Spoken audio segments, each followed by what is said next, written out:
एक मित्र ने लिखा है, मैं जब सजग होने का प्रयास करता हूँ तो मेरा ध्यान सांसों पर आ जाता है और उसके बाद सांसों के साथ विचार आना शुरू हो जाते हैं।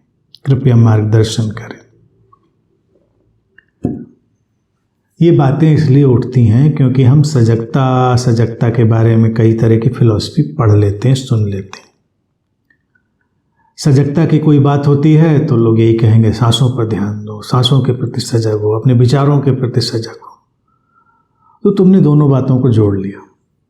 सजग होने का अर्थ ये थोड़ी कि सांसों पर ध्यान जाए। सजग होने का अर्थ ये भी नहीं कि विचारों को हम अपने देखना शुरू करें। आता है जिसको लिखा है वो आता नहीं है, वो हमारी अपनी मन की कंडीशनिंग होती है जिसको हमने खुद पैदा कर दिया होता है। सजग हमें पूरे जीवन के प्रति होना है। सजगता का प्रयास जो लिखा है ना, प्रयास अक्सर बाधा बन जाता है। मूल बात है सजगता को पहले समझना। सजगता है क्या, इसका मतलब क्या है, हम क्या सजग होने की कोशिश कर रहे हैं और हम कैसे जानेंगे कि हम सजग हैं। सजगता हमारी अपनी प्रेजेंस को, हमारी अपनी बीइंग को अनुभव करना है, हमारा होना। अब हमारे होने में तो हमारा शरीर, मन सब कुछ शामिल है, टोटलिटी में हमारा होना।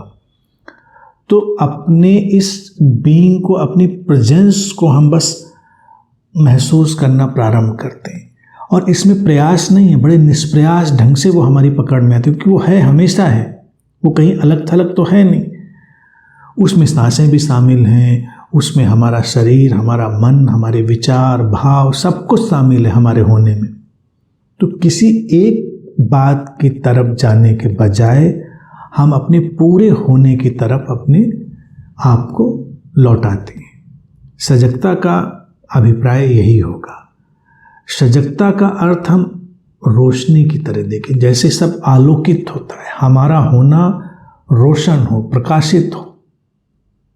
तो वो किसी एक तरफ फोकस करने से नहीं कि हम अपने विचारों पर फोकस कर दें, अपने हृदय पर फोकस कर दें, अपनी सांसों पर फोकस कर दें। हम उनका उपयोग कर सकते हैं, हम उनका एक पेडेस्टल की तरह, एक पायदान की तरह, एक सीढ़ी की तरह उपयोग कर सकते हैं। लेकिन मूल बात है अपनी पूरे होने को, पूरी प्रेजेंस को। अब इसको धीरे धीरे अनुभव करके चलिए। क्षण प्रतिक्षण में अपनी इस बीइंग को महसूस करिए। तब दिखाई देगा कि हमारे सारे कृत्य एक अलग ही प्रकाश में सामने आ रहे हैं, उनमें एक अलग ही आलोक आ रहा है।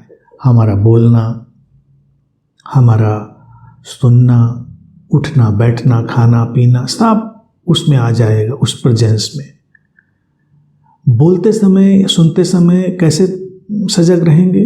क्या हम एक शब्द को बिल्कुल ध्यान दे देकर बोलें?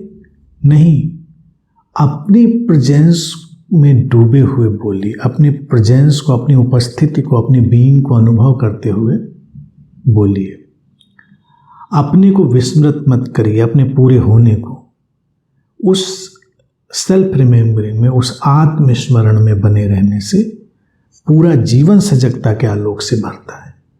तो ये जो बात है, ये अभ्यास जैसी दिखाई देते हुए भी अभ्यास जैसी नहीं है, क्योंकि वो निरंतर हमारे साथ में, बस जरा सा फोकस शिफ्ट कर लेना है अपनी टोटल बीइंग को अनुभव करने का। तो ऐसे चलें, फिर देखें पूरा जीवन किस तरह से आलोकित हो जाता है।